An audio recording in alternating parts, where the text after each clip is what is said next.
Good day everyone! Nandito tayo ngayon sa ampalayahan ng father ko. So, papakita ko sa inyo yung update. Actually, may mga bunga na yung ampalaya at medyo talagang exciting, no? Uh, Simula nung nagstay ako dito sa bukid at nagtanim-tanim sila tatay, ngayon lang ako naka-experience na maghalaman ulit ng ganito. So, mostly kasi talong, ganun. Wala pa siyang 2 months, pero ayan, nakikita nyo sobrang taas na ng ampalaya, may mga bunga na. At yan, actually according dun sa brother ko, in-update ako kanina, nakapitas na daw ng halos 2 kilo ng bunga ng ampalaya.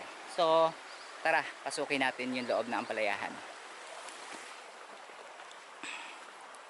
So ayan, every other day nagpapatubig kami kapag walang ulan.